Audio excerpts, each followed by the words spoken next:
김경환 권사님 나오셔서 성경 봉독해 주시겠습니다.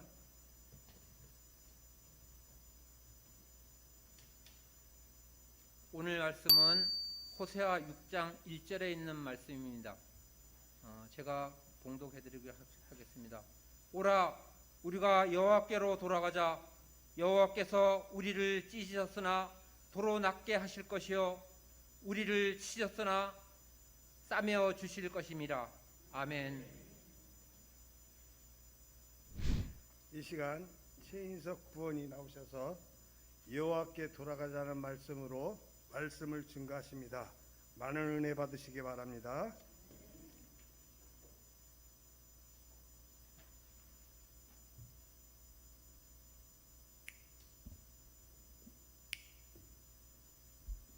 함께 기도하겠습니다. 할렐루야. 사랑해 주님, 감사를 드립니다. 부족한 저를 통해 하나님의 말씀을 전하려 합니다. 이 말씀이 헛되지 않고 거짓되지 않고 함께 나누는 교제의 시간 될 수 있도록 인도하여 주옵소서. 모든 사람을 사랑하는 예수 그리스도 이름으로 기도합니다. 아멘. 안녕하세요. 잘 들리시죠? 감사합니다.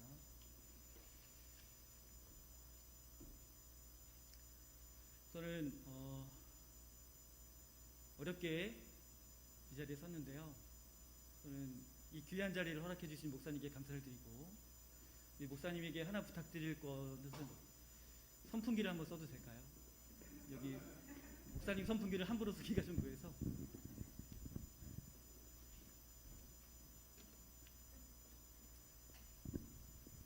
선풍기를 허락해 주신 목사님께 감사를 드립니다.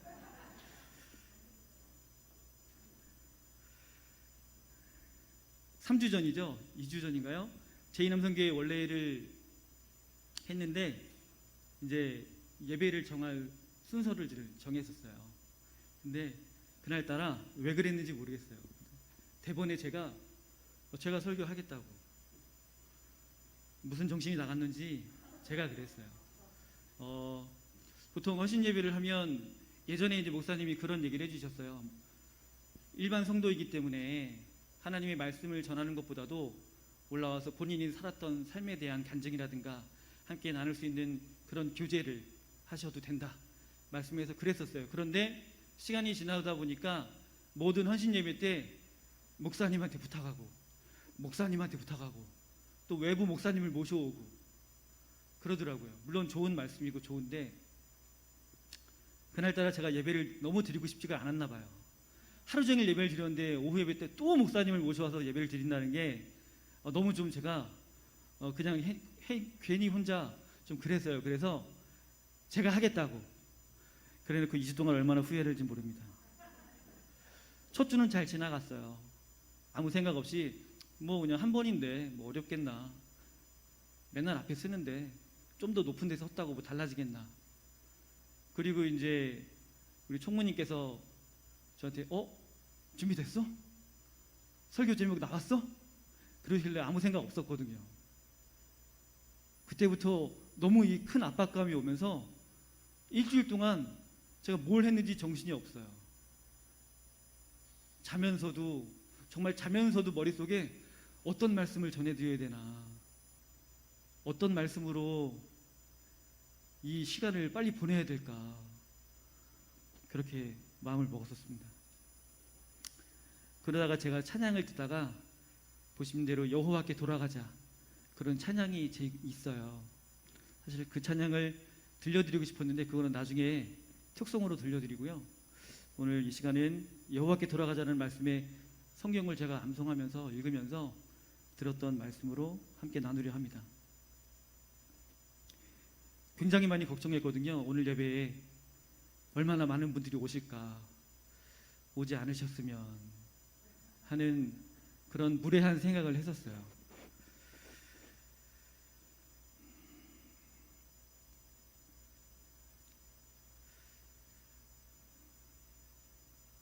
말씀 전하겠습니다.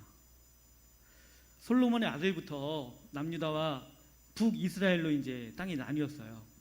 그때는 우리가 흔히 알고 있는 미신이라든가 바알이라든가 그런 쓸데없는 신들을 많이 믿는 그런 왕들이 많았거든요. 남유다는 그래도 하나님 앞에 옳게 보이려는 왕들이 좀 있어서 그래도 무난하게 잘 지냈다 그렇게 평가를 하고 있는데, 북이스라엘은 그렇지 않았어요. 바알이 너무 만연하고 죄악과 그런 혼돈이 너무 큰 시대였어요. 하다못해 30년 동안 왕이 7, 8명이나 바뀔 정도로 그렇게 좋지 않은 시대였어요. 그래도 우리나라는 시대가 좋지 않아도 왕이 그렇게 많이 바뀌지는 않았거든요. 근데 이때는 달랐어요. 근데 아직까지도 우리나라도 지금 뭐 예배를 드리고 교회를 다니지만 몰래 몰래 점을 보고 그런 것에 믿고 관심을 갖는 그런 우리 성도들이 있어요. 그런 것도 똑같은 바알이라고 볼 수 있어요. 하나님은 호세아를 선지자로 세우셨어요. 호세아의 이름은 그 뜻은 구원이라는 뜻입니다. 히브리어로.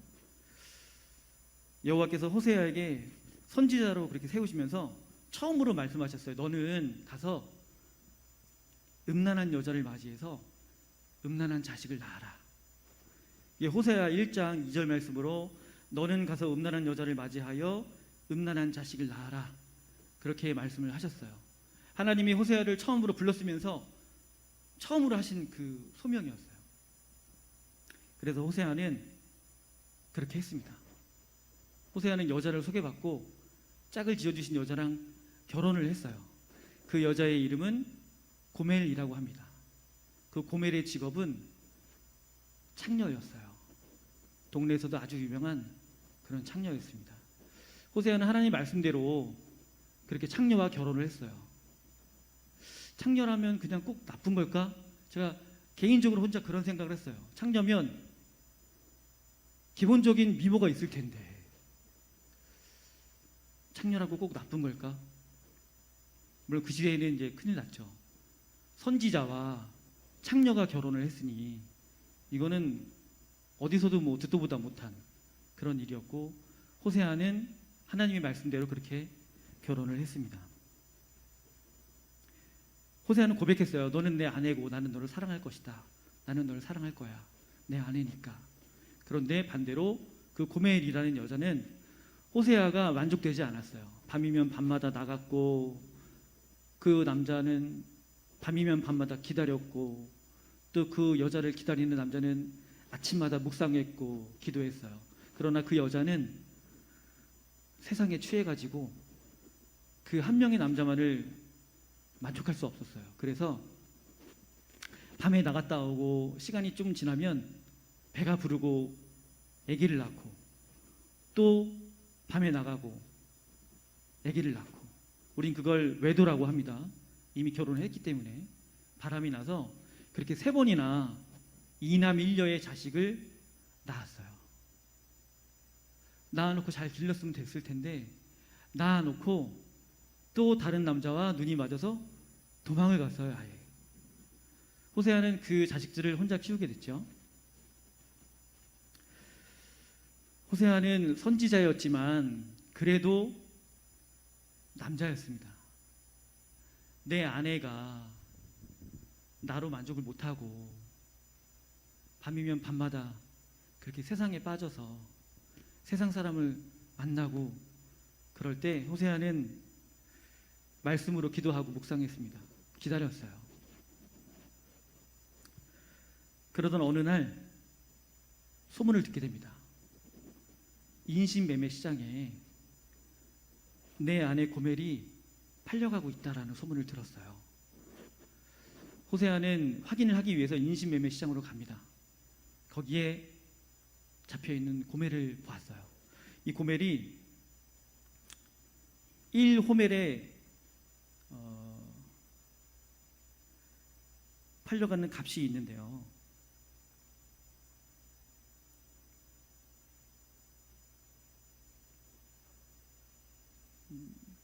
은 15개와 보리 1가마, 보리 1호멜로 몸값을 책정돼서 그렇게 팔려가고 있었어요.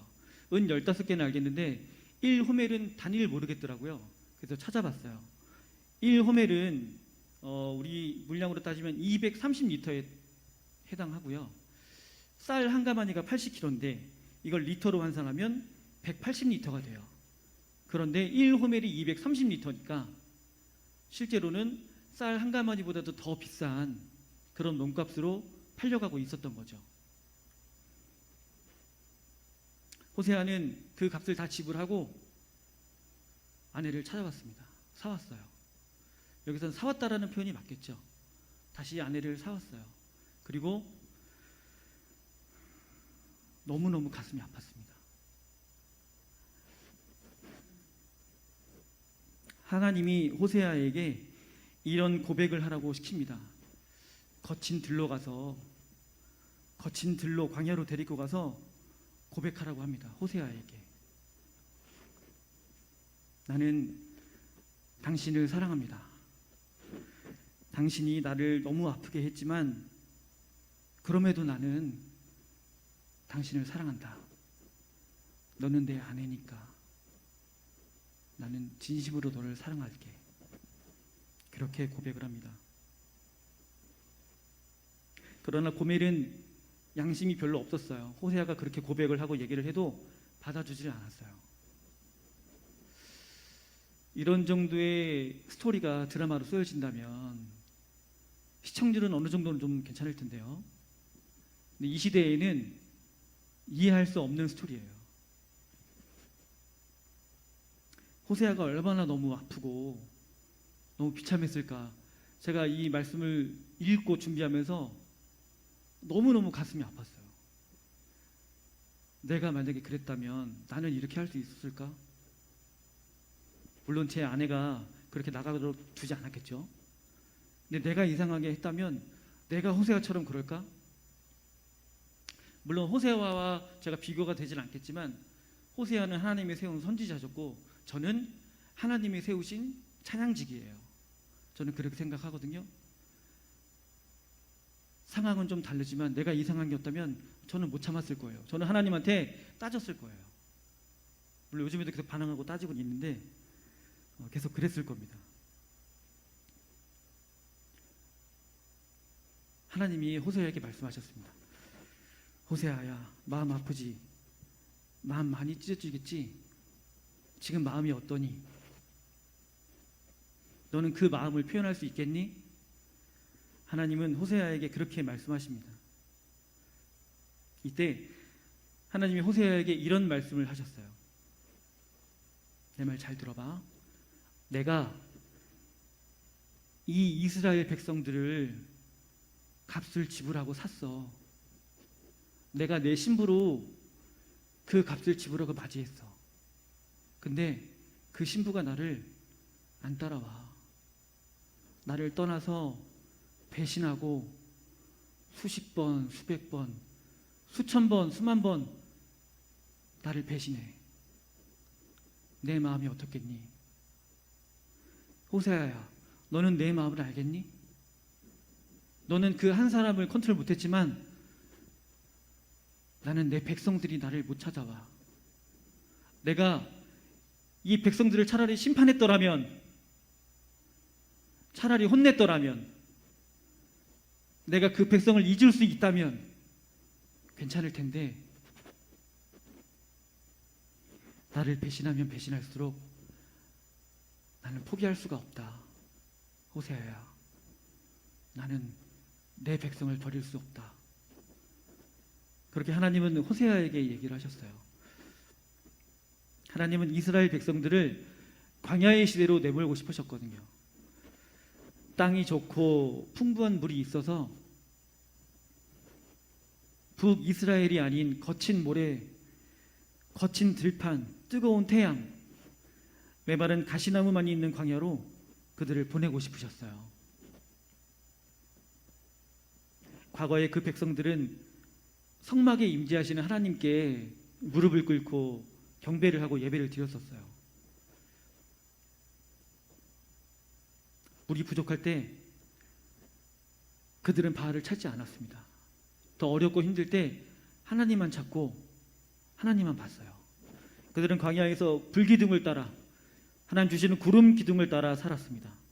그러나 시간이 지나서 범죄하여 돌아왔습니다.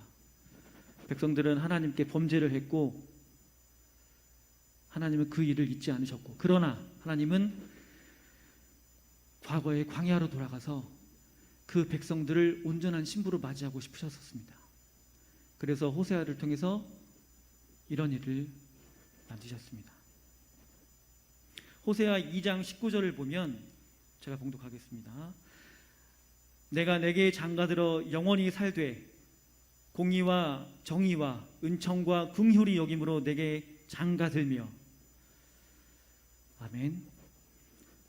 하나님은 어떻게든 선지자를 통해서 하나님의 말씀을, 하나님의 마음을 알리고 싶었던 거예요. 그래서 각 시대마다 그렇게 선지자들을 세우셨습니다. 우리를 향한 하나님의 마음이 어떤지 알고 싶었죠. 백성들이 알리고 싶으셨던 거예요. 이런 비슷한 내용이 우리도 의도하게 있어요. 저에게는 돌아가셨죠. 3년 전에 저희 아버님이 갑자기 돌아가셨습니다. 비유를 하자면 아버님은 저한테 고멜 같은 존재셨어요.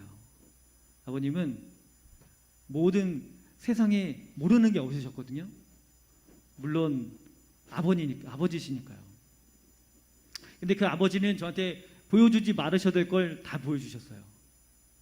백성들이 하나님께 하지 말아야 되실 거, 보여주지 말아야 될 걸 보여준 것처럼 저희 아버지는 저한테 정말 보여주지 말아야 될, 사람으로서는 하지 말아야 될 많은 것들을 경험하게 해주셨어요. 제가 결혼하기 청각 때 아버지와 함께 아버지 학교라는 데를 가서 등록을 하고 졸업을 했어요. 보통 아버지 학교는 가정에 충실하지 못한, 가정보다는 더 외부에 충실한, 아버지 학교는 가정과 아내를 위한 그런 학교거든요. 그런데 결혼도 하지 않은 제가 거기를 갔던 이유는 저희 아버지 혼자서는 못 보내겠더라고요. 그래서 5주를 제가 같이 했는데, 제 동생이 저랑 6살 차이가 나니까 85년도에 동생이 태어나면서 저희 아버지는 이제 집을 떠나셨어요. 어머니와의 그 서류는 합법적인 부부였지만 거의 뭐 이혼이나 다름없는 그런 시간을 거의 30년 넘게 그렇게 외부에서 생활을 하셨고, 뭐 제가 말씀드린 대로 아버지는 세상의 모든 걸 섭렵하셨거든요. 술, 담배, 여자, 도박, 싸움, 못하는 게 없으셨어요. 근데 그런 아버지로부터 보호해야 될 사람이 저밖에 없었어요. 저하고 아버지는 나이 차이가, 저희 아버님이 56년생이셨으니까 저하고 나이 차이가 많지 않으셨거든요. 아버지랑은 거의 친구처럼 잘 지냈어요. 아버지도 저를 친구처럼 보여주셨는데, 잘 행해주셨는데, 친구에게도 보여주지 말아야 될 것들을 그렇게 많이 경험해 주셨어요.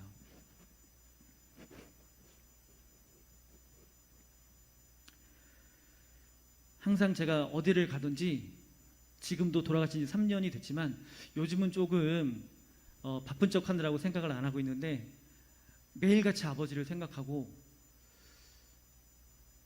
매 시간까지는 아니더라도 아버지가 그리울 때가 있어요. 아버지랑 같이 제가 술 한 잔은 기울이지 못했는데 아버지랑 같이 당구 치고 같이 여행도 다니고, 일을 핑계 삼아 아버지를 모시고 전국 여행을 간 적이 있었어요. 그래도 그나마 그때 그렇게 다녀왔던 생각들이 있어서 그나마 조금 위안이 돼요.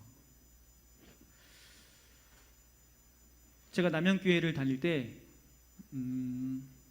아버지를 모시고 저희 그때 다니던 교회에 갔었어요.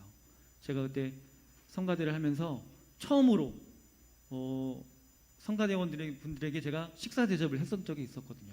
그때 아버지를 모셔와서, 아버지의 아들이 다니는 교회고 아버지의 아들이 함께하는 성가대고, 이분들에게 아버지를 소개합니다. 너무 부끄러워서 제가 그런 적이 없었는데, 그날은 제가 아버지를 모시고 와서 함께 식사를 하고 함께 예배를 드리고 그랬습니다. 사실 우리 교회는 못 데리고 왔어요. 못 모시고 왔어요. 아버님이 점점 더 세상에 많이 빠지셨고, 그러다가도 그렇게 여기는 못 오셨지만 동네에 있는 교회로 출석을 하셨어요. 좋은 의미로 출석하신지 모르겠습니다만 그렇게 출석은 하셨습니다. 그리고 아버님 돌아가시기 직전에 아버지는 하나님을 믿고 그렇게 따르셨습니다. 물론 제가 하나님이라는 얘기는 아닙니다. 그렇게 비교를 하자면 아버지는 저한테 고멜 같은 분이셨어요.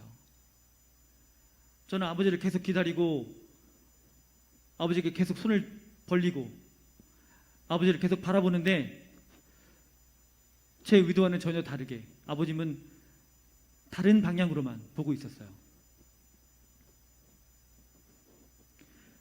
함께 노래하고 함께 다니는 건 좋아하는데 전혀 제 생각과는 다르지 않았어요. 하나님은 이스라엘 백성을 그렇게 기다리었습니다. 계속 기다리시고 또 기다리고 배신해도 기다리고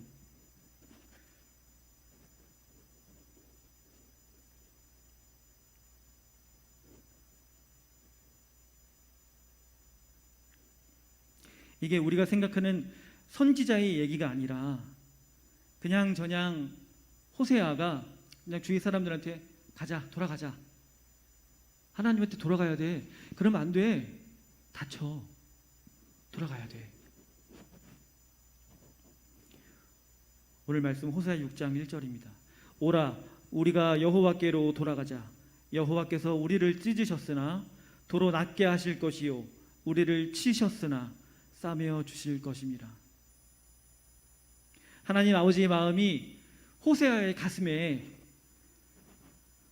너무너무 많이 쏟아져 오니까 호세아가 가슴이 터질 것 같았어요. 그래서 백성들에게 외치면서 그 말씀을 합니다.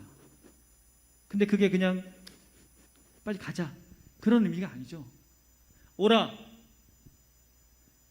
너무 가슴 절절한 절규예요. 안 가면 큰일 나. 답이 없어.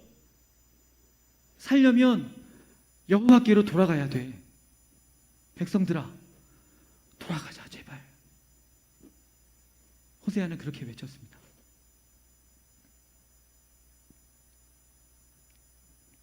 하나님은 오늘날에도 하나님의 종들을 통해서 계속 이 메시지를 전하시는 중입니다. 돌아와라.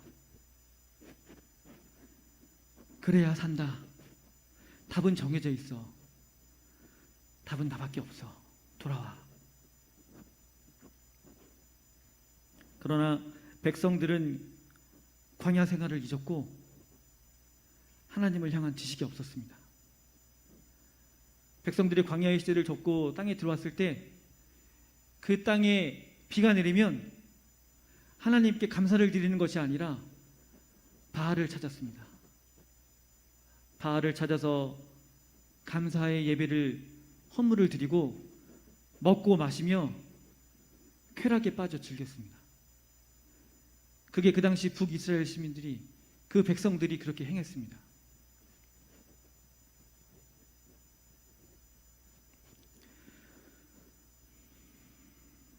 음란한 부인이 남편을 떠났고 다른 남자에게 가듯이 이스라엘은 하나님을 떠나 바알을 찾았습니다.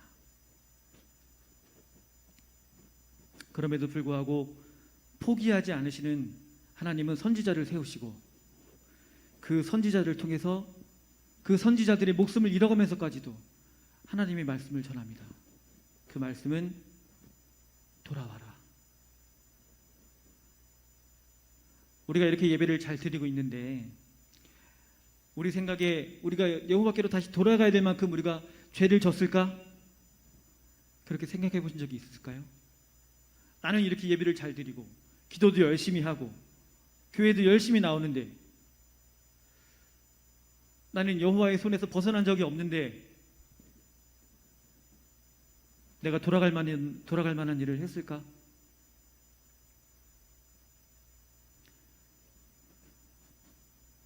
여러분과 하나님만이 아세요.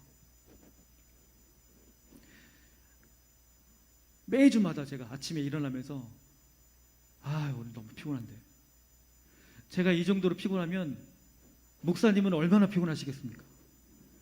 매일 새벽에, 매주, 지금까지.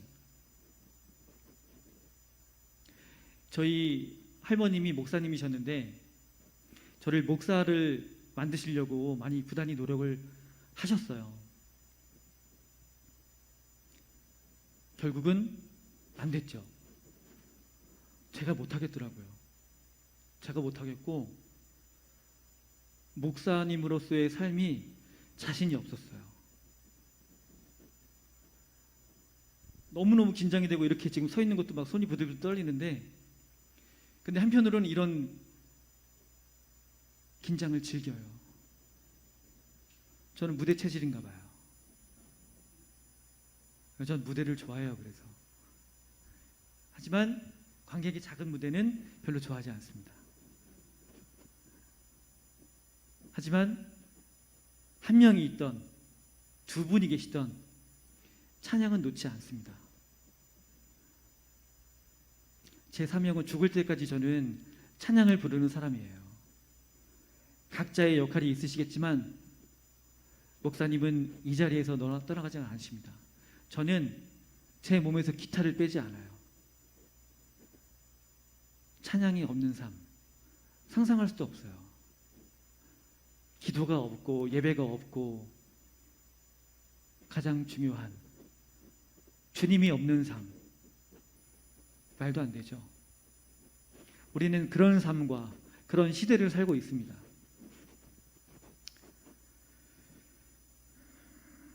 여러분께 질문을 하나 드립니다. 같은 맥락인데요. 대답은 안 하셔도 됩니다.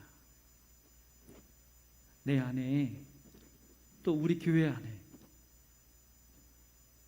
우리 안에 감추고 싶고 알리지 않는 비밀들이 있으실 거예요. 하지만 비밀은 영원하지 않습니다. 진실은 언제나 밝혀지니까요. 그 진실을 밝혀주시는 건 하나님이세요. 굳이 제가 말씀드리지 않아도 다 아시죠. 내가 교회 생활을 하면서, 내가 예배를 드리면서 올바르게 살았는지, 내가 하나님 이외에 다른 바알을 찾았는지, 내가 여호와께 돌아갈 수 있는 그런 일을 행했는지, 나는 여호와의 자식으로서 확답 받을 수 있는지 여러분에게 질문을 드립니다. 이제는 내 안에 있는 바알들을 내려놓고 고멜과 창녀의 흔적을 버릴 때입니다. 그리고 하나님께 돌아가야 할 시간입니다.